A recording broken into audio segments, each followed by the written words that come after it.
setelah input feedback-nya ini masuk ke IC Power Management, langkah selanjutnya apa? Ya, Abah akan ambil. Nah, yang keduanya adalah pengubahan feedback menjadi on off. Dan ini pun tidak mudah seperti yang digambarkan saat ini ya, begitu.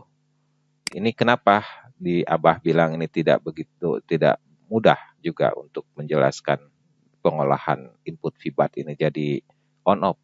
Karena di sini PMIC ini ada beberapa level yang akan memastikan feedbacknya ini sudah bisa menjadi support untuk ke on off atau tidak. Salah satunya 2,5 volt detection, itu dengan nama DDLO, kemudian VRTC 2,85, kemudian sampai pada posisi UVLO 3,2, ya. Di atas UVLO itulah maka input feedback ini bisa menjadi sumber tegangan ke on off ya. Nah, tegangan di on off ini tidak akan sama dengan inputan feedback ini ya. Tegangan feedback ini analog sifatnya, sedangkan yang sudah keluar dari IC power itu sifatnya sudah digital. Tegangan di on off ini mempunyai konsep gerbang logika inverter ya, di mana akan ada dua keadaan. Yang pertama di sini adalah tegangan di on off ini dalam kondisi high, dan saat ditekan on off tegangannya akan menjadi kondisinya low. Saat high IC power belum bekerja ya, dalam kondisi sedang ada tegangan sebelum ditekan on off, power management IC ini tidak mengeluarkan sumber tegangannya. Tapi pada saat ditekan on off ya, nah pada saat ditekan on off, power management IC ini akan mengeluarkan output-outputnya baik dari internal regulator SMPS, LDO, juga perintah control logic, power up system logic yang ada di kamar HK. Nah, sebagai contoh saja ya di sini, karena memang Abah di sini juga memakai skematik ya. Nah, seperti ini. Jadi kalau kita ini ada kasus, Pak, handphonenya tidak ada skematik, Pak, di sini hanya ada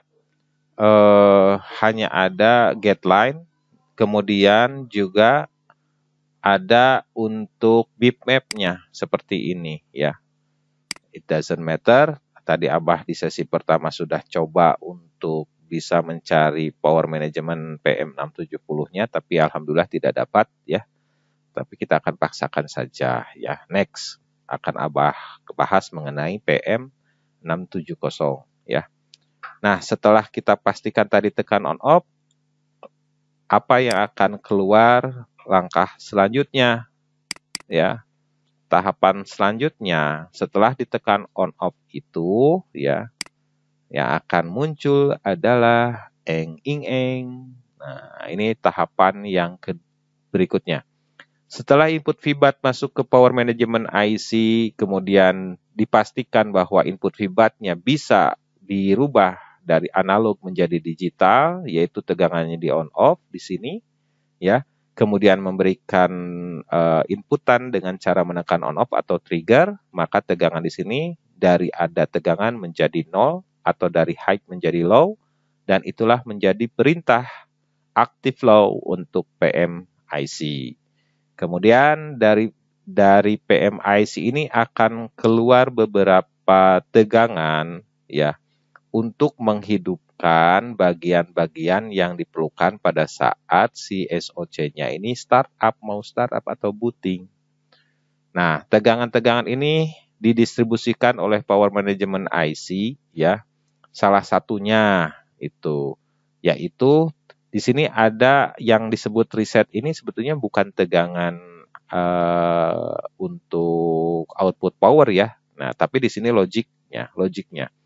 Sebenarnya tegangan dari output power ini banyak. Nah, kalau kita pakai yang istek ini tadi ya.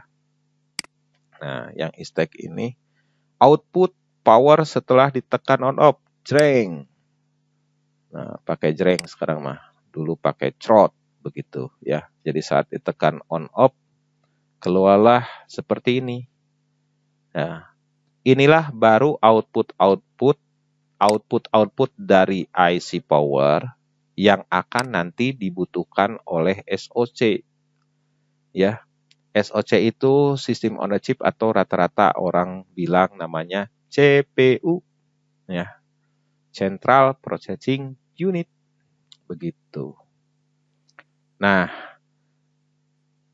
bingung kan kalau misalkan setelah begini ditekan on off, jrot, keluar semua tegangan, apakah langsung diukur secara acak? Tidak, kawan. Nah, di sini pun nanti ada tahapannya. Internal IC regulator atau IC power management itu ada dua regulator utama, yaitu regulator pertama yang akan menjadi fault system. Itu adalah fault SMPS atau fault switch mode.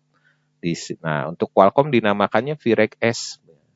Jadi saran dari Abah, ukurlah ya, kalau kita tidak punya skematik dan hanya ada guideline-nya seperti ini, ukurlah VREC-S-nya dulu yang dipastikan dan berurutan. VREC-S1, VREC-S2, VREC-S3, S4, S5, S6, S7, dan sekarang ada sampai S9. Ya, kita lanjutkan saja ya. Jadi internal IC power itu ya memiliki yang namanya internal regulator, baik itu switch mode power supply dengan ciri-cirinya ya, output dari IC power itu ciri-cirinya yang menggunakan LC network atau induktor dan kapasitor ya. Induktornya seri, kapasitornya paralel, dan ini sangat dibutuhkan sekali untuk SoC. Kenapa? Karena SoC itu low power. Ya, sumber tegangannya low power, dia tidak membutuhkan tegangan yang besar, tapi harus yang kontinu. Nah, makanya diperlukanlah sebuah regulator yang dinamakan buck regulator. Ya, jadi pada saat ditekan on off itu, ya yang keluar apa duluan, gitu kan? Pas ditekan on off itu dari power yang akan keluar itu yang pertama itu apa? Yang jelas harus denyut dulu, ya. Nah, di sini kan tidak digambarkan, ya. Di sini hanya digambarkan input feedback-nya masuk ke sini, ya.